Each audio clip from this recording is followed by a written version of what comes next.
Halo pemirsa Cokro TV, jumpa lagi dengan saya Ahmad Sahel di Seruput. Saya kali ini akan membincangkan satu isu yang kemarin sempat rame, terus belakangan agak cooling down, tapi belum tentu nggak rame lagi. Soal pilkada, wacana bahwa pilkada itu nggak perlu langsung tapi dipilih oleh DPRD. Nah, saya bersama orang yang ahli membahas soal ini, Dr. Jayadi Hanan. Makasih. Om Jay, selamat datang. Makasih. Ini lama kita nggak ketemu ya. Iya, betul.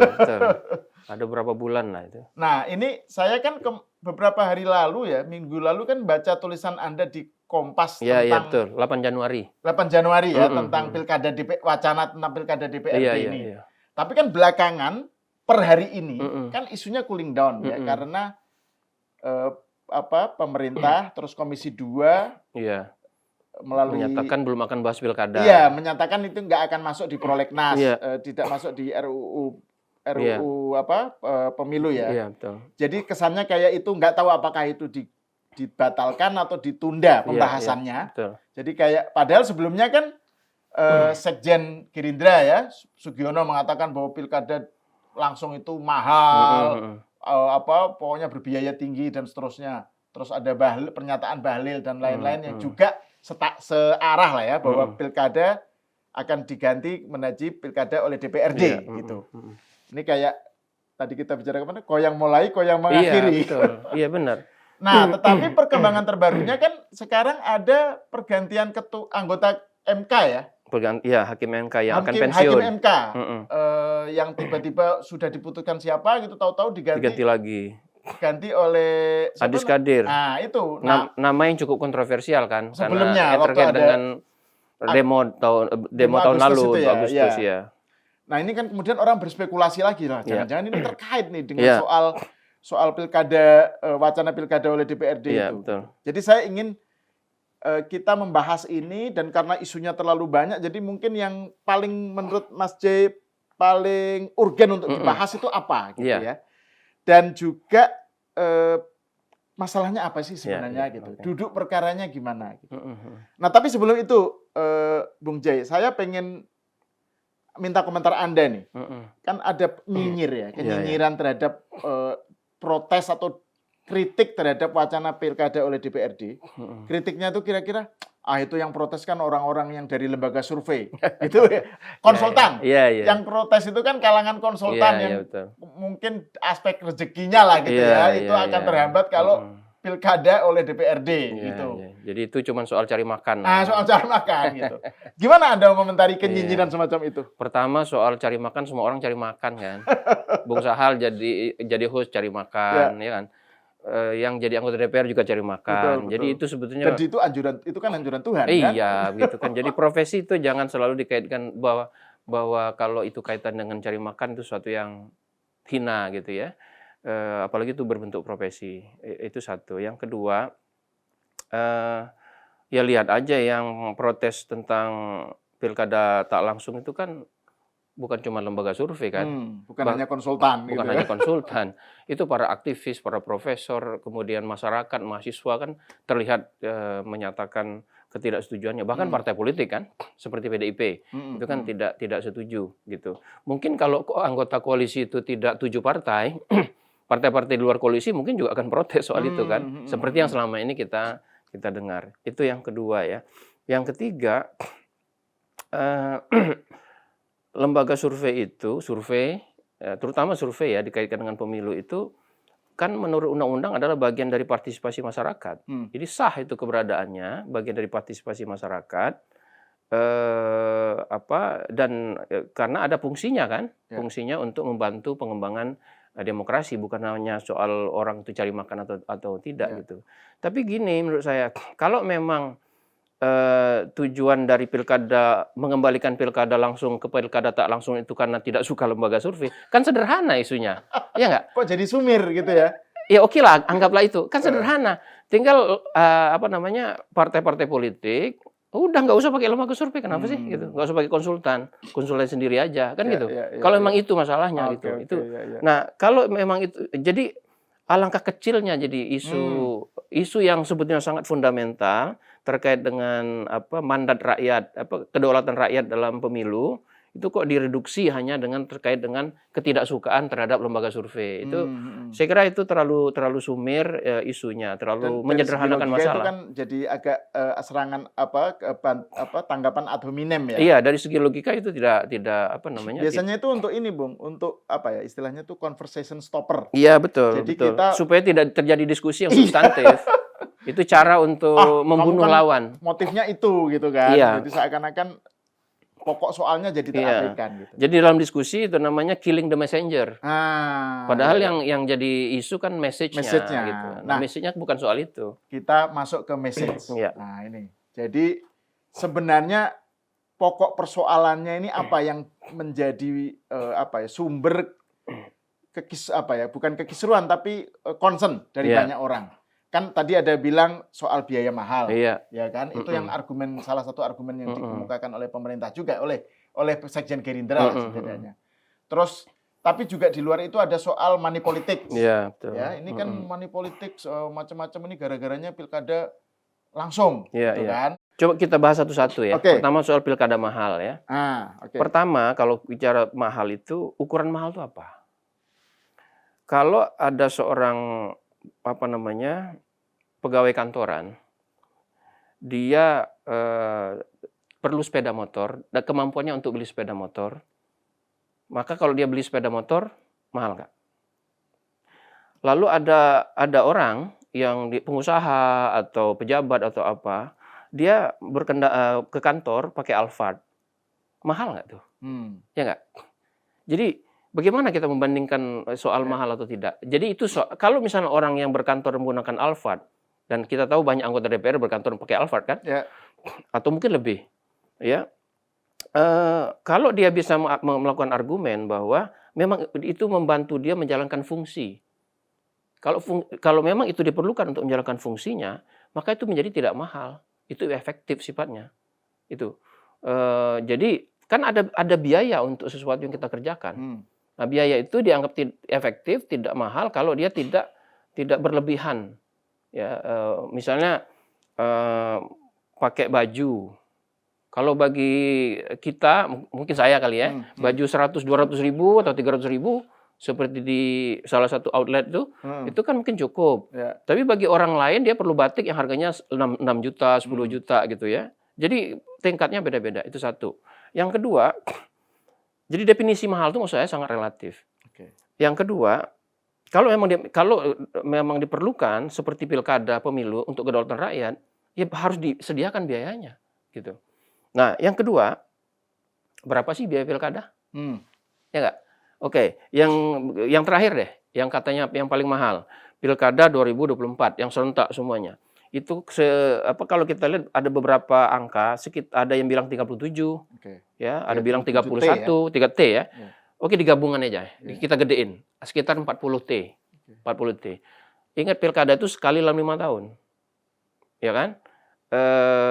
APBN kita per tahun sekitar 4.000 APBN. Berarti kalau dalam 5 tahun APBN kita sekitar 20.000. Nah, pilkada itu 40 triliun hanya sekali dalam 5 tahun.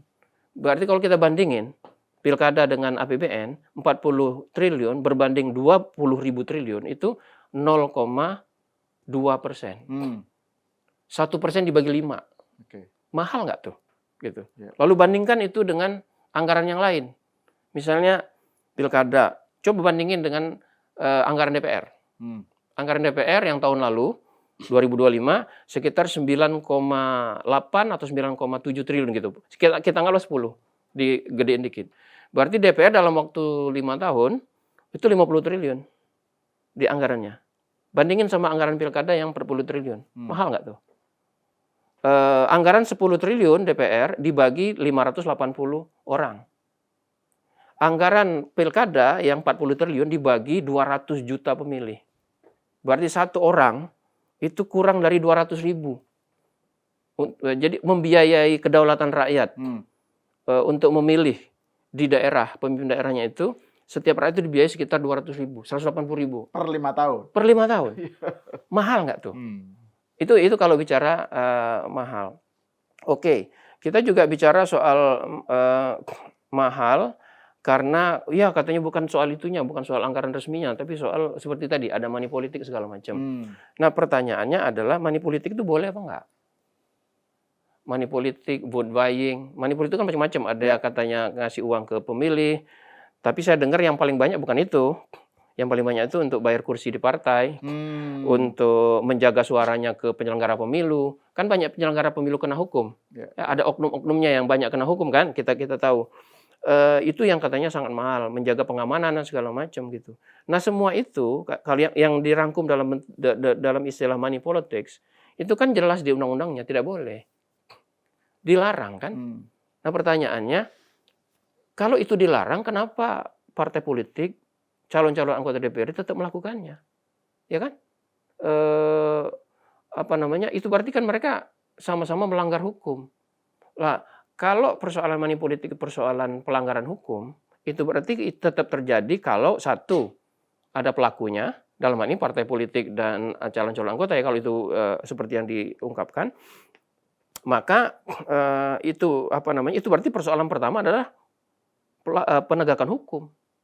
Jadi kalau mau membincangkan soal mahal tidak mahal, harusnya yang diselesaikan itu kan persoalan penegakan hukum.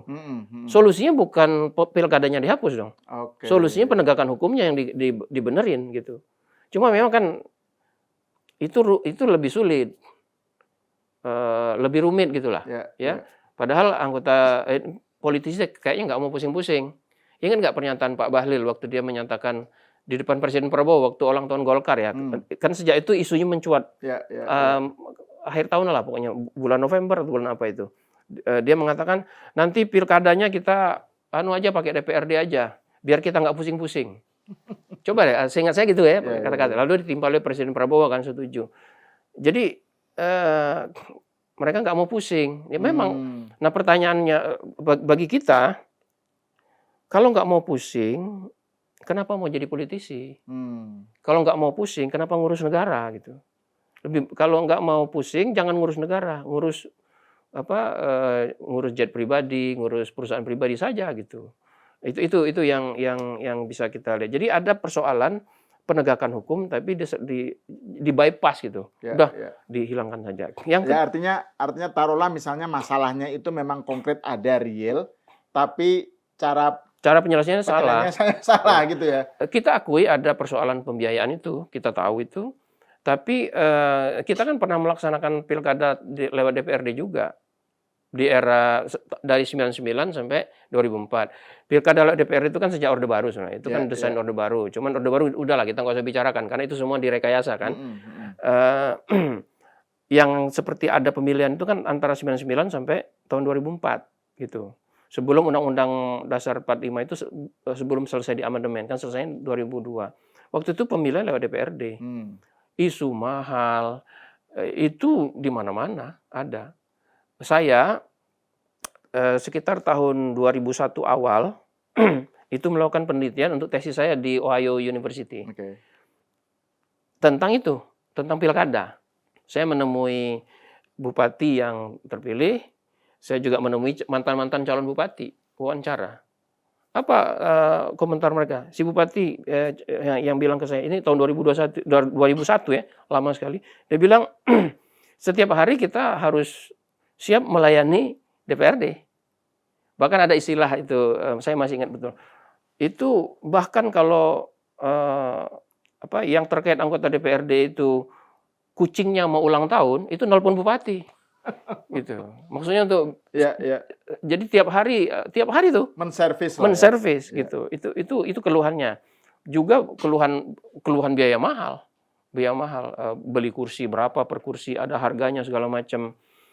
Sehingga kandidat-kandidat yang tidak punya duit tidak bisa maju karena tidak bisa deal dengan partai supaya dia diberi tiket untuk kandidat. Jadi isu mahal, isu rumit itu sudah ada sejak dulu.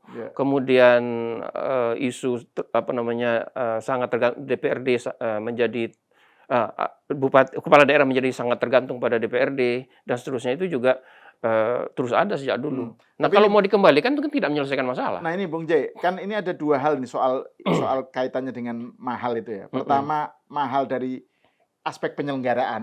Tadi yang dibahas oleh Bung Jai di awal kan yang dibicarakan oleh misalnya Sugiono atau apa itu kan penyelenggaraannya mahal. Tapi juga ada mahal dari aspek bahwa itu karena melibatkan politik uang. Iya. Padahal itu memang dilarang gitu ya. Tapi kan faktanya terjadi Iya. gitu ya. Itu yang membuat kemudian juga mahal. Gitu. Iya. Jadi ini dua aspek itu gimana? Kan di situ ada dua soal sistem dilarang. Artinya harus penegakan hukum. Dua, soal pelakunya. Nah, pelakunya kan para politisi itu sendiri. Anggota-anggota partai politik itu sendiri. Kalau memang mereka mau memperbaiki negara ini, sepakat dong berkoalisi sepenuhnya untuk memberantas politik uang. Sepakat. Tidak boleh. Tidak boleh. Jadi bukannya kayak mafia gitu. Kamu melakukan politik uang, saya mau laporin. Lalu Bung Sal bilang, gua laporin lu juga gitu. Nah, sekarang harus dibalik. Siapapun yang politisi yang melakukan politik uang itu harus didiskualifikasi dan itu harus disepakati gitu. Nah, jadi kalau memang tidak mau ada politik uang, jangan memberi uang gitu. Jadi jangan menyalahkan yang disalahkan. Ya, tapi rakyatnya minta. Yang ngasih sopo, kan gitu. Kalau nggak ada yang ngasih, rakyat nggak minta kan? Begitu. Jadi nah masalahnya di situ, bukan di soal sistem pemilunya gitu. Dan seperti yang saya bilang tadi, kalau kita kembalikan ke DPRD, sama aja hasilnya, cuman transaksinya pindah aja. Ya, kalau tidak ada penegakan hukum nanti ya sudah, ini soal bagi-bagi elit aja, ya nanti ya tinggal sepakat aja. Bung Sal dari partai mana, punya kekuatan berapa, dapat kepala daerah ini ya, saya dapat kepala daerah ini. Jadi itu isu soal pemerintahan, soal politik di daerah itu menjadi soal bagi-bagi sekelompok elit aja. Rakyat tinggal nonton kan gitu. Nah gitu. Nah, artinya kalau rakyat tinggal nonton, rakyat nggak bisa apa-apa. Rakyat juga tidak bisa minta macam-macam. Sekarang itu misalnya ketika ada jalan rusak, paling tidak menjelang pemilu pasti dibenerin. Kenapa? Karena calon-calon takut, ya kan? Coba kalau calon nggak takut sama rakyat gitu, jalan rusak dibiarin. Jadi nanti pembangunan hanya akan tergantung kepada benevolent otokrat, ya kan? Hanya tergantung pada kebaikan hati si kepala daerah. Nah, kalau hanya mengandalkan kebaikan hati kepala daerah, jumlahnya sedikit. Yang baik hati kan sedikit. Ya, atau kayak zaman Orde Baru dulu. Jadi kalau, tapi ini lebih luas sih kasusnya. Jadi kalau misalnya di suatu daerah yang P3 menang, ya, nah itu jalanannya nggak infrastrukturnya nggak beres di situ. Iya, betul. Jadi kayak dihukum dengan... Dusun saya lama merasakan itu. Dusun saya itu di daerah Muara Enim sana, dusunnya Pak Taufik Kimas, kan yang menang PDI terus. Oh, oke. Yang nggak dibangun. Itu contohnya. Gitu. Nah, tapi ini, Bung J, saya ingin masuk ke pembahasan yang Anda tulis di Kompas itu ya.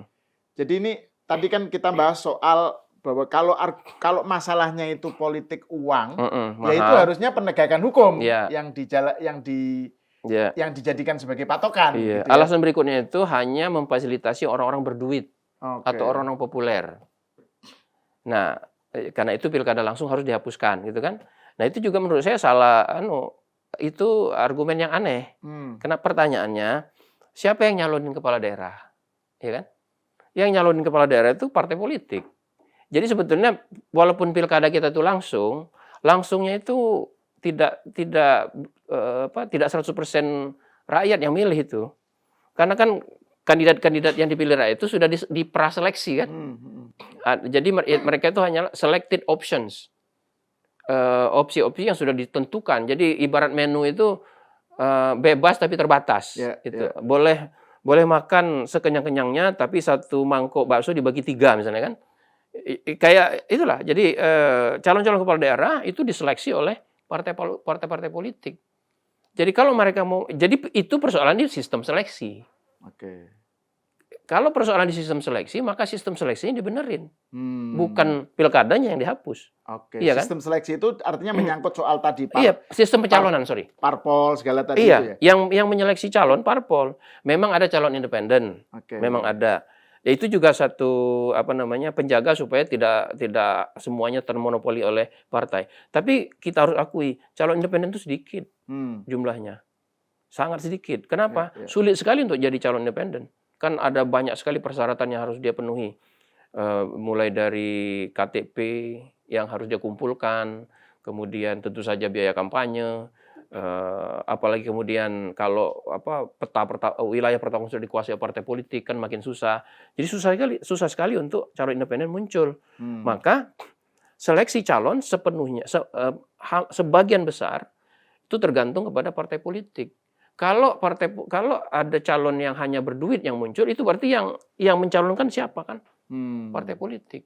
Maka misalnya kalau memang itu yang mau dibenerin, lagi-lagi partai politik berkoalisi satu sama lain, memastikan bahwa orang yang dicalonkan itu haruslah orang-orang misalnya sudah 5 tahun di partai.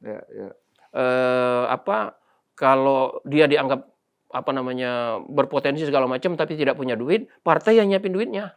Kan begitu harusnya. Itu kalau ada willingness dari partai untuk melakukan perbaikan. Iya. Gitu ya. Jadi kalau alasannya untuk perbaikan itu kan ada banyak cara untuk itu. Iya. Nah ini poin menarik nih Bung J, karena kan saya pernah baca tulisannya Bung Laksamana Soekardi ya, soal wacana pilkada DPRD kan dia nggak setuju dengan alasan karena pilkada langsung itu kan sebenarnya satu-satunya cara untuk mempertahankan kedaulatan rakyat di tengah kartel partai politik. Gitu. Jadi dia menegaskan bahwa masalahnya itu adalah kartel parpol. Iya. Mereka itu yang kemudian seperti mafia yang saling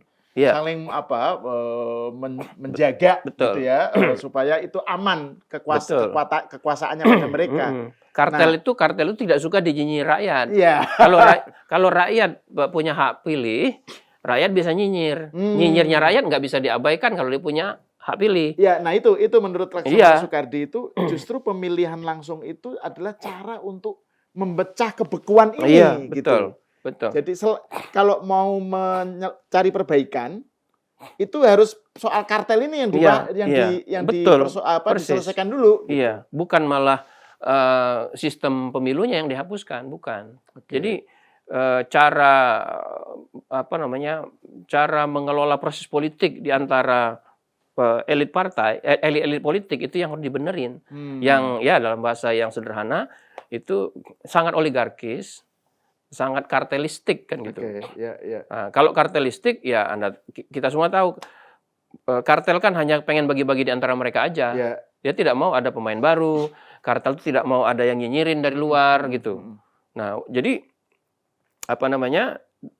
dengan memindahkan pilkada ke DPRD ya itu tadi kan jadi isu kepala daerah, pemilihan kepala daerah hanya menjadi isu segelintir orang. Mungkin hanya bukan DPRD secara keseluruhan, hanya beberapa orang saja. Memang yang milih kan anggota DPRD. Anggota DPRD itu yang jumlahnya paling sedikit itu 25 orang. Itu kabupaten kota yang kecil ya. Yang gede misalnya seperti Jakarta, Jawa Barat, Jawa Tengah itu kan di atas 100 orang. Oke. Belum tentu 100 orang itu yang menentukan. Kenapa? Karena kan 100 orang itu kan ada bosnya. Kata istilah Pak Bambang Pacul, mereka itu cuma Korea-Korea kan? Ya kan? Ini Pak Bambang Pacul loh yang bilang, bukan saya loh ya. Saya cuma ngutip gitu. Kurang lebih begitu.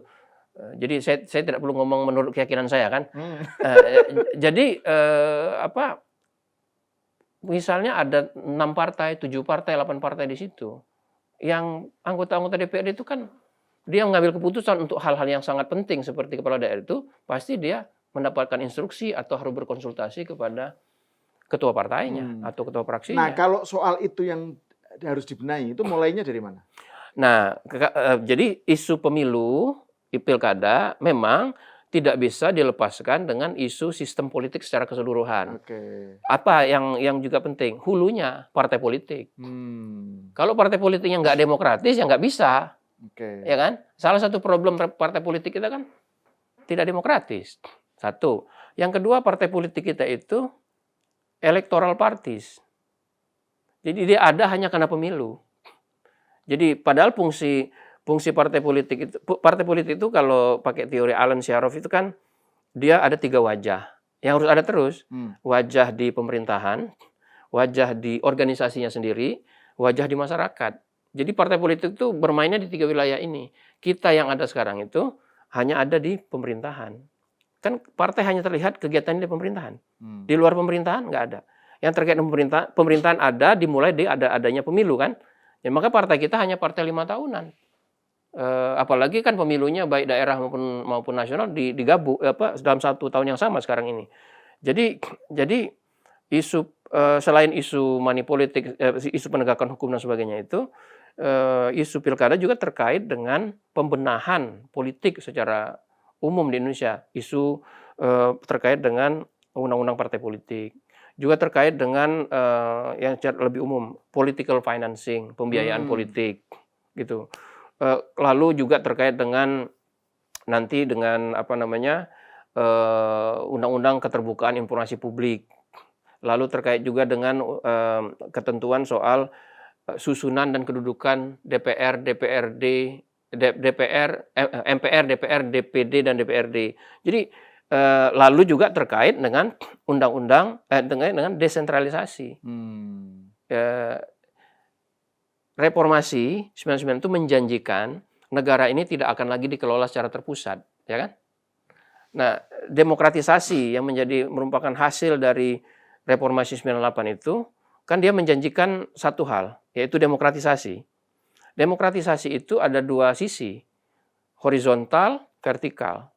Yang horizontal, tidak boleh ada penumpukan kekuasaan di tingkat nasional. Seperti di zaman Pak Harto kan penumpukan kekuasaan di tangan presiden. Reformasi membaginya. Harus ada real pembagian kekuasaan, check and balance antara eksekutif, legislatif, sama yudikatif. Nah ini juga kan sekarang mulai mengalami sentralisasi kan. Yang kedua, demokratisasi juga berarti adanya pembagian kekuasaan, pengelolaan negara antara pusat sama daerah. Maka muncullah undang-undang desentralisasi tahun 99 itu, undang-undang nomor 22 dan 25 tahun 99.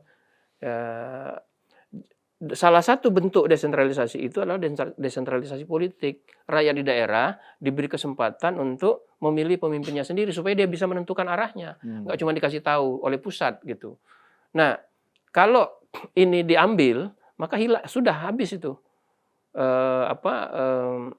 demokratisasi yang dijanjikan oleh reformasi sebelumnya. Itu kita bisa kembali ke sistem yang jauh lebih terpusat. Dan ini berarti mendasar banget ya. Sangat kalau mendasar. Itu terjadi, maka problem demokrasi itu betul-betul kerasa banget karena kemudian mandat dari reformasi jadi hilang gitu ya. Lalu kemudian orang bicara begini, udahlah kan demokrasi itu alat. Yang penting kita bisa sejahtera segala macam. Oke. Mari kita cek era otoritarianisme. Kita pernah kita pernah menjadikan politik sebagai panglima, politik doang, politik jadi yang utama. Ini era Orde Lama kan? Apa hasilnya? Krisis total, krisis ekonomi politik tahun 65-66. Inflasi kita mencapai 650% waktu itu. Oke. Lalu Soeharto datang dengan resep baru, yang penting ekonomi. Dan ini kan memang ada teorinya, Rostow segala macam di dunia ya. Maka ekonomi lah developmentalism. Maka ekonomi jadi panglima. Iya betul kita tumbuh pernah 8% ya, pernah 7%, katanya pernah swasembada pangan. Pertanyaan saya, berapa penghasilan income per kapita tertinggi Indonesia di zaman itu? Seingat saya sekitar 1.200 US dollar. Kalau kita konversi dengan sekarang 1.200 US dollar itu dengan penghasilan income per kapita kita sekarang yang mencapai 5.000, itu jauh masih lebih tinggi yang 5.000 ini, yang sekarang ini. Artinya demokrasi bisa mengatasi kemampuan progres atau kemajuan yang pernah kita alami di tahun sebelumnya, di era sebelumnya. Walaupun itu di era dipuja-puja kan gitu. Yang kedua misalnya, sejak kapan kita mulai menjadi anggota G20? Sejak era demokrasi kan gitu. Jadi kalau dari sisi ekonomi pun kalau kita mau bandingkan, kemajuan kita secara ekonomi jauh lebih baik dibandingkan dengan ketika kita di era otoritarianisme. Baik ketika kita mengutamakan politik saja, maupun ketika kita menjadikan ekonomi sebagai panglima. Begitu. Jadi, yang sekarang diperlukan itu adalah demokrasi dan ekonomi harus jalan bareng, jalan beriring gitu. Karena saya melihat banyak sekali itu, udahlah demokrasi itu kan alat, nggak ada demokrasi nggak apa-apa, yang penting sejahtera, kan tujuannya gitu. Ya betul, mungkin dalam jangka pendek. Begini, sekarang begini, partai-partai politik yang sekarang banyak ini ya, dia bisa bersuara segala macam. Satu suara soal pilkada tidak langsung misalnya. pertanyaannya, mereka bisa bersuara itu sejak kapan? Iya. Jadi ketua-ketua partai, ya pimpinan-pimpinan partai ini kan sekarang punya daya tawar kan? Sejak kapan mereka bisa punya daya tawar? Sejak ada era demokrasi. Ya. Ya. Kalau era demokrasi ini mereka mau balik lagi ke era otoritarian, itu berarti sebetulnya membunuh partai politik itu sendiri. Memang mungkin dalam waktu 5 sampai 10 tahun ke depan, karena orang-orang politiknya masih yang ini, mungkin mereka pimpinan-pimpinan partai sekarang yang mau mulai menutup jalan untuk demokrasi itu, mungkin dia dapat keuntungan political economy. In short term. Yeah. Tapi dalam jangka panjang, partai itu nanti akan terkubur. Dia akan kembali menjadi hanya ornamen, hanya jadi hiasan. Seperti di era Orde Baru kan. Di era Orde Baru ada ya di bonsai partainya. Tapi semuanya ditentukan, dipimpin oleh Soeharto. Nah, jadi maksud saya, please teman-teman politisi, berpikirlah jangka panjang, gitu. Menengah dan panjang. Jangan cuma short term gitu. Kalau memang Anda betul-betul tujuannya untuk memperbaiki negara ini. Ya, itu kan? Itu yang penting itu. Itu kata kuncinya. Kalau tidak, ya jujur aja. Sebetulnya Pak Bahlil itu sudah cukup jujur sebetulnya. Waktu kita bisa cek deh di media ya. Dia mengatakan nanti pilkada itu semuanya loh DPRD supaya kita nggak pusing-pusing. Nah, ya jujur aja bahwa mereka nggak mau ngurus negara secara pusing-pusing. Maka dibikin semuanya jadi sesimpel mungkin menurut mereka. Yang mungkin dalam jangka pendek akan punya dampak positif untuk mereka, tapi dalam jangka panjang akan justru menjerumuskan bangsa ini ke depan. Gitu. Ini saya jadi teringat ada Guillaume ya, saya nggak tahu dari Alexis de Tocqueville atau apa, ini agak political theory dikit lah ya. Yang the ills of democracy, the cure for the ills of democracy is more democracy. Betul. Jadi demokrasi yang katakan aja ini pilkada langsung gitu ya, itu kan memang banyak masalah. Tapi obatnya, demokrasi itu sendiri. Obatnya itu justru harus demokrasinya itu dibikin lebih kafah. Iya, gitu ya. betul. Lebih betul-betul diperkuat. Iya, bukan gitu. Sebaliknya. Ada orang bilang, teman kita juga, demokrasi itu jangan overdosis. Nah kalau demokrasi overdosis bukan demokrasi namanya, itu namanya demokrasi. Nih saya buktiin ya. Demokrasi itu kata para ahli dirangkum oleh Larry Diamond sama Leonardo Morlino. Definisi demokrasi itu kan ratusan. Tapi kalau kita sederhanakan, demokrasi itu adalah makhluk 3 dimensi, kayak manusia. Dimensi pertama demokrasi adalah dimensi prosedural, dimensi kedua substantif, dimensi ketiga dimensi hasil. Orang tuh suka lompat ke sini, ke hasil. Nah, jangan jauh-jauh ke substantif sama hasil deh. Kita prosedural dulu. Prosedural itu ada 4. 1 partisipasi, 2 kompetisi, 3 akuntabilitas, 4 penegakan hukum. Hukum. Kita bermasalah di hukum. Jadi kita itu, mengapa demokrasi kita kayak gini? Karena salah satu unsur demokrasi yang sangat penting, penegakan hukum, nggak jalan. Jadi kalau ada yang mengatakan kita terlalu demokratis, salah. Demokrasi kita justru kurang dosis sekarang. Dosisnya dari segi penegakan hukum. Bagaimana mungkin demokrasi tegak kalau penegak hukum kena hukum? Seperti yang terjadi di negara kita. Dan penegak hukum yang kena hukum itu bukan hanya di level rendah, sampai ke level tertinggi. Sampai ke level ketua pimpinan-pimpinan lembaga yudikatif misalnya, kejaksaan dan sebagainya. Jadi seperti Anda bilang tadi, seharusnya kalau pilkada langsung itu adalah sesuatu yang sudah kita sepakati sebagai salah satu unsur demokrasi yang ditentukan oleh negara ini melalui undang-undang dasar, maka dia kita laksanakan. Kalau ada masalah, maka kita cek apakah soalnya di sistemnya atau di cara kita melaksanakannya. Gitu. Jadi ini soal diagnosanya. Diagnosanya ini harus benar. Harus benar gitu.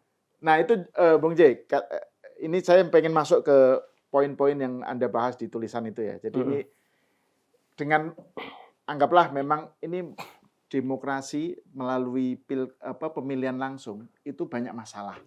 Gitu kan. Ya tadi yang udah disebut soal money politik, soal macam-macam yang memang itu misalnya terkait dengan penegakan hukum yang bermasalah dan lain-lain. Nah, tapi dengan situasi seperti itu sebenarnya what is to be done sebenarnya gitu. Jadi katakan aja gini, kan ini ada masalah, terus tadi ada solusi. Oke, kalau gitu pilkadanya jangan langsung, tapi melalui DPRD gitu kan. Ternyata itu malah justru bikin ribut kan? Iya, dan juga itu kayak sakitnya di mana, gatalnya di mana, digaruknya di mana, gitu kan? Iya, nggak menjelaskan masalah. Nah, sekarang kalau gatalnya ini ada, kita akui, ini garuknya gimana, gitu. Ya, jadi diagnosanya apa? Jadi kalau gatalnya satu mahal, ya mahal, tapi definisi mahal lebih terkait dengan aspek-aspek aspek-aspek yang tidak legal, aspek-aspek terlarang seperti money politik. Tidak ada jalan lain, solusinya cuma dua. Satu, penegakan hukum. Dua, para politisi berkomitmen untuk melaksanakan pilkada yang tanpa money politik. Tidak ada cara lain. Karena tanpa itu ya kita akan berkutat begini terus. Itu kalau dari sisi jadi lagi-lagi penegakan hukum dibenerin, komitmen para elit partai, para politisi diperbaiki. Nah, soal komitmen ini, Bung, sebelum masuk ke yang lain, ini kan mengharuskan semua yang terlibat mau, gitu ya. Nah, masalahnya kan ada ini collective action problem ya. Iya, ada prisoners dilemma. Iya, oke, saya nggak pakai money politics, tapi lawan saya pakai. Iya. Kan saya kalah. Jadi saya daripada saya kalah, tujuan utama kan menang. Masih ingat nggak? Jadi tujuan utama menang itu gimana caranya? Masih ingat nggak KPK dilemahkannya sejak kapan? Upaya pelemahan KPK sudah ada sejak KPK itu berdiri. Karena dia mengusik kepentingan banyak orang. Cara termudah untuk melemahkan KPK adalah dengan melemahkan sistemnya lewat revisi undang-undangnya kan gitu. Revisi undang-undang KPK itu sudah terus-menerus ada. Tapi dia tidak pernah goal. Kenapa? Karena presiden nggak mau. Hanya di era Jokowi itu terjadi. Kenapa? Karena presidennya mau melakukan revisi. Dan DPR-nya juga. Kalau DPR dari dulu. Dari dulu banyak. Politisi dari dulu banyak. Pengen mau melakukan itu. Jadi maksud saya secara konkret komitmen presiden. Jadi isunya isu presidential leadership. Kepemimpinan presiden.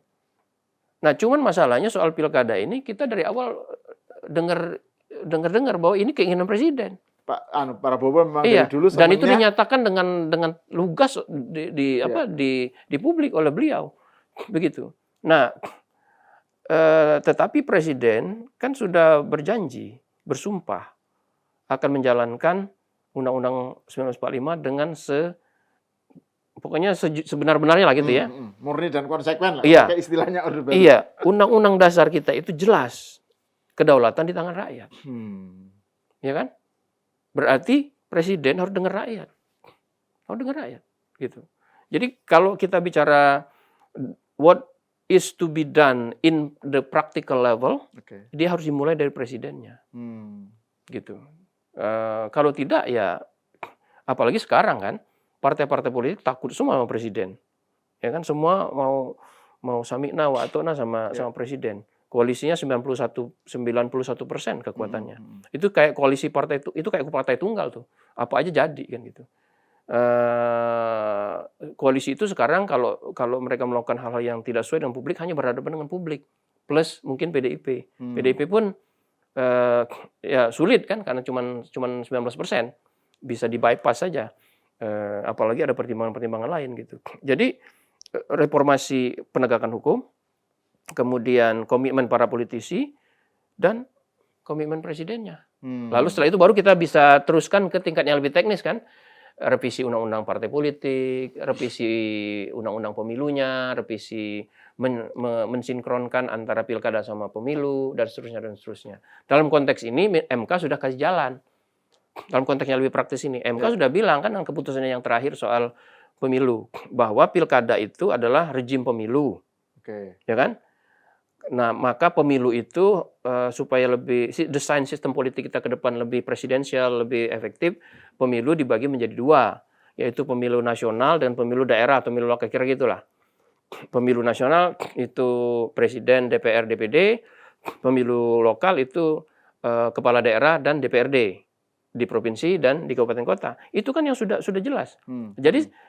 Jadi kalau bukti DPR presiden punya komitmen untuk itu, maka dia melaksanakan keputusan MK itu harusnya. Tapi kayaknya tuh saya curiga enggak. Perhatikanlah pernyataan yang terakhir dari DPR, ada Pak Dasko, ada bersama pemerintah ya, ada Mensesnek, lalu yang ada Komisi 2 ya juga. Lalu ada Ketua Komisi 2. Ya. 3 orang ya yang menyatakan itu, yang disebut oleh Bung Sahal cooling down. Ya. Apa yang mereka katakan? Pilkada, kira-kira ya, belum ada niat, belum ada jadwal untuk membahas pilkada. Kami fokus pada membahas pemilu. Berarti pilkada dibedakan dengan pemilu. Itu berarti kan undang-undang untuk pemilu nanti akan dibedakan dengan undang-undang pilkada. Kalau pilkada dibedakan dengan pemilu, maka isu pilkada tidak langsung itu akan tetap muncul. Ya, saya khawatir jangan-jangan ini DPR melakukan cooling down itu hanya strategi buying time sambil mempersiapkan segala sesuatunya. Kenapa begitu? Kalau sekarang ini isu pilkada tidak langsung itu jadi kayak losing issue untuk para pendukungnya, terutama partai-partai politik. Kenapa losing issue? Satu, isu pilkada tak langsung sekarang itu lewat DPRD itu mau tak mau kemudian dikaitkan orang dengan desain sistem politik kita secara umum. Satu, jangan-jangan ini langkah awal untuk mengembalikan pemilihan presiden ke MPR. Ya. Kalau ini lolos, nanti arahnya adalah pemilihan presiden melalui MPR gitu. Yang kedua, apakah desain ini juga bisa bertujuan untuk mengarah kepada membuat sistem Indonesia menjadi sistem semi parlementer atau sistem parlementer? Itu yang kedua. Nah, kalau isu ini dikaitkan dengan isu pilkada sekarang, itu kan menjadi losing issue untuk para pendukungnya. Jadi karena itu nanti sambil buying time, DPR bilang kami bahas pemilu loh, pemilunya adalah pilpres segala macam kan. Tapi nanti kita lihat pilpres, lalu kalau dia tetap seperti sekarang, berarti kan tidak melaksanakan keputusan MK tuh. Nah, itu satu. Jadi disentangling issues. Supaya dia satu-satu. Nanti pilkada akan dibahas berikutnya sambil mereka melakukan persiapan-persiapan.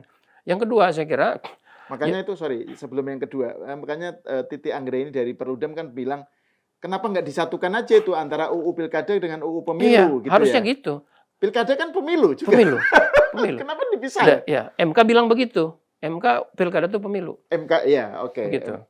Harusnya kalau konsisten dengan keputusan MK itu ya dia menjadi bagian dari UU Pemilu gitu. Iya. Jadi membahas pemilu. Harusnya berarti sudah masuk prolegnas kan, pemilu. Tapi DPR bilang tidak masuk prolegnas. Yang masuk prolegnas itu adalah undang-undang pemilu. Oke. Berarti mereka tetap membedakan pemilu sama pilkada. Oh, ini bom waktu juga ini ya. Nah, ya kan? Ya. Itu soal satu. Soal yang kedua adalah tadi biasa cooling down dulu lah. Cooling down dulu sambil mengidentifikasi kan, ibarat air keruh kan bisa diidentifikasi nih mana ikannya gede apa kecil, kalau kan dijernihkan dulu, nanti yang bisa ditembak, yang bisa diangkut, misalnya gitulah ya. Tanda kutip lah ya.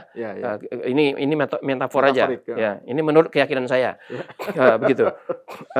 Itu yang kedua.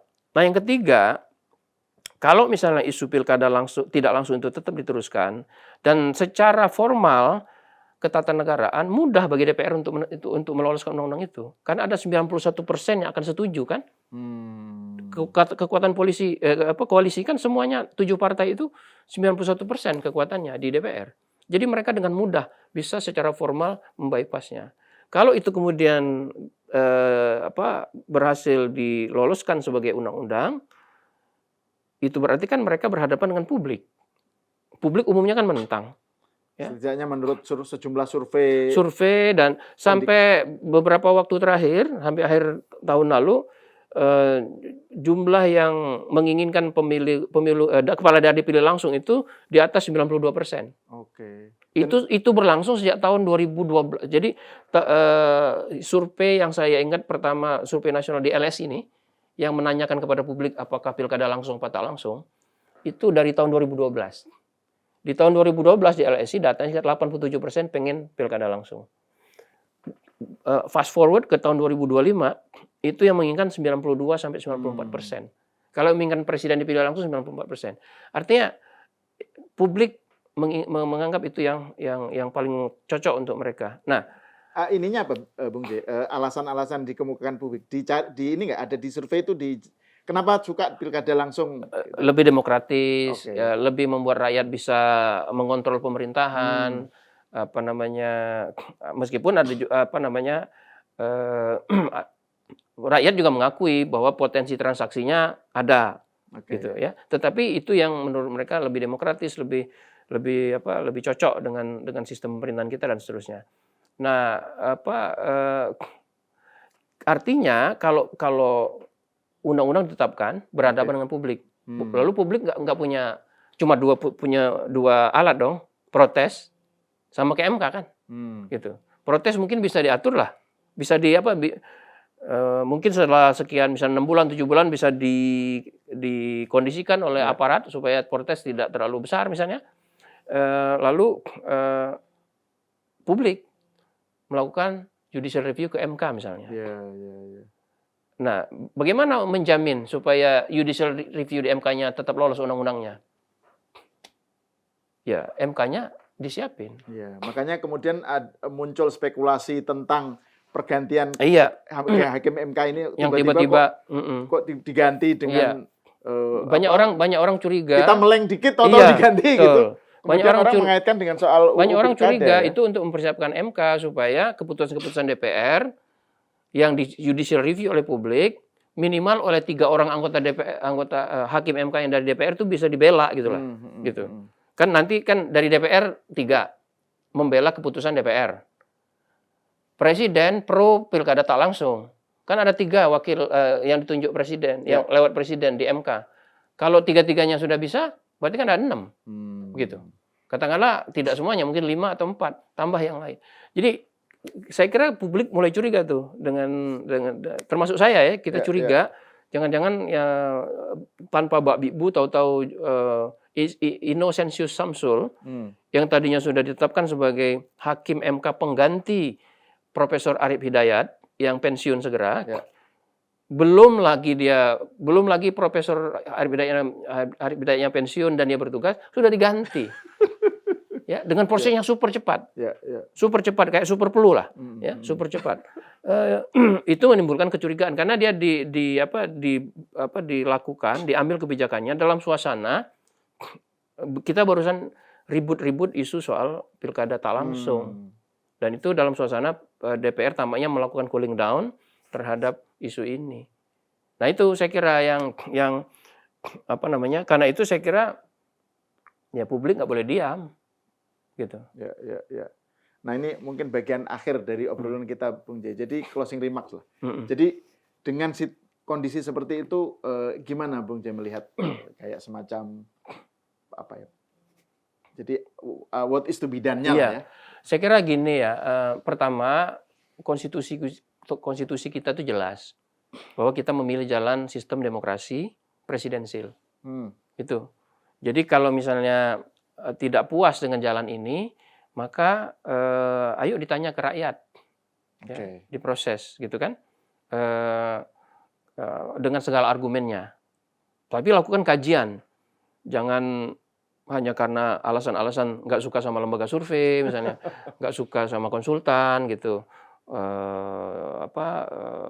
tidak mau orang yang artis menjadi kepala daerah sebagainya. Jangan alasan-alasan itu, tapi alasan-alasan yang sifatnya substantif yang betul-betul berdasarkan kajian.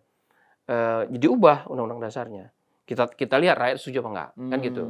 Itu yang harus dilihat. Yang kedua, kalau tidak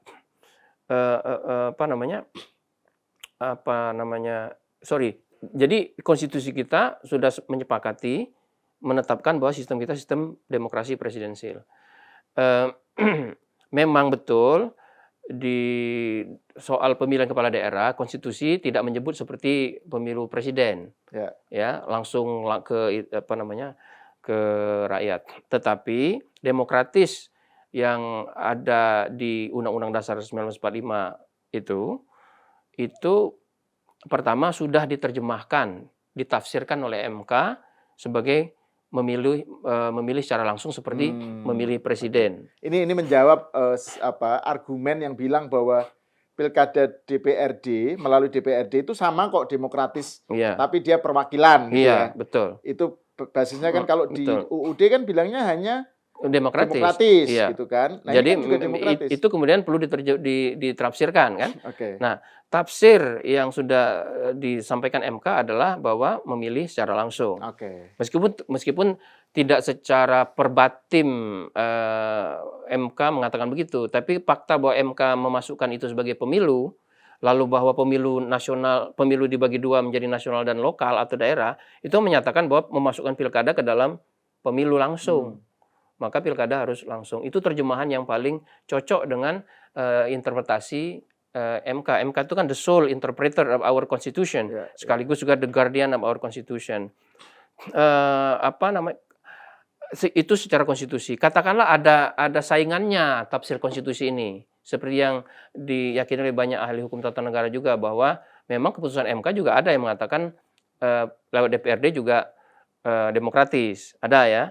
Tetapi kalau kita lihat kondisi sosiopolitik masyarakat, misalnya hasil survei, ya, kalau kita tanya ke banyak masyarakat, masyarakat menghendaki pilkada langsung. Jadi ketika menafsirkan konstitusi itu, satu, tafsir demokratisnya pilkada langsung ada. Yang kedua, yang lebih dikehendaki masyarakat mana? Ya, pilkada langsung. Kalau pemerintah DPR nggak menurut masyarakat, menurut siapa gitu? Kan kalau menurut Tuhan kan nanti individu-individu kan masing-masing gitu.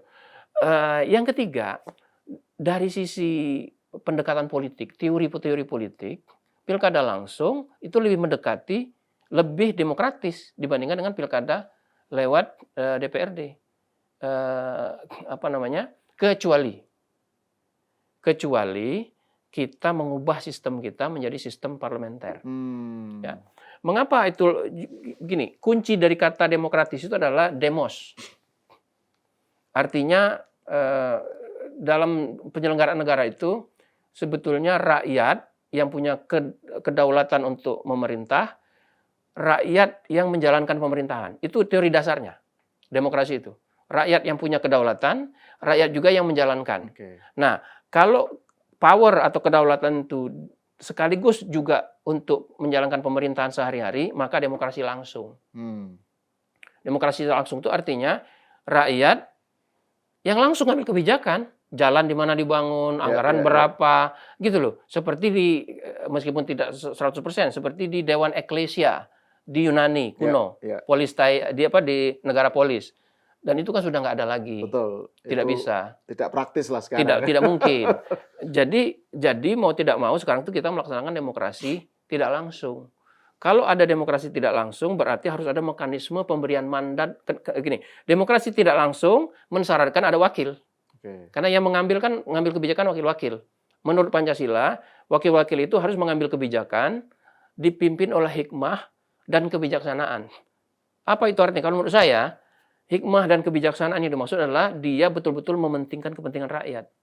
Bukan kepentingan oligarki, kepentingan pribadi. Jadi harus ada wakil. Maka pertanyaan berikutnya, bagaimana cara paling demokratis menunjuk wakil? Rakyat ngasih mandat. Lewat apa? Pemilu. Jadi, sekarang tergantung kepada berapa kali rakyat melakukan pemilihan. Tergantung kepada sistem pemerintahan yang kita pakai. Sistem pemerintahan kita. Kalau sistem presidensil, maka ada dua jenis wakil. Wakil yang bernama eksekutif, wakil yang bernama legislatif. Presiden, DPR. Kepala daerah, DPRD. Jadi ada dua wakil, dan itu harus diberi mandat langsung oleh rakyat. Maka kalau DPRD dipilih langsung oleh rakyat, maka DPRD juga harus dipilih langsung oleh rakyat. Gitu. Kecuali kalau sistemnya parlementer. Kalau sistemnya parlementer, pemberian mandat satu jalur. Rakyat ngasih mandat lewat pemilu kepada anggota legislatif.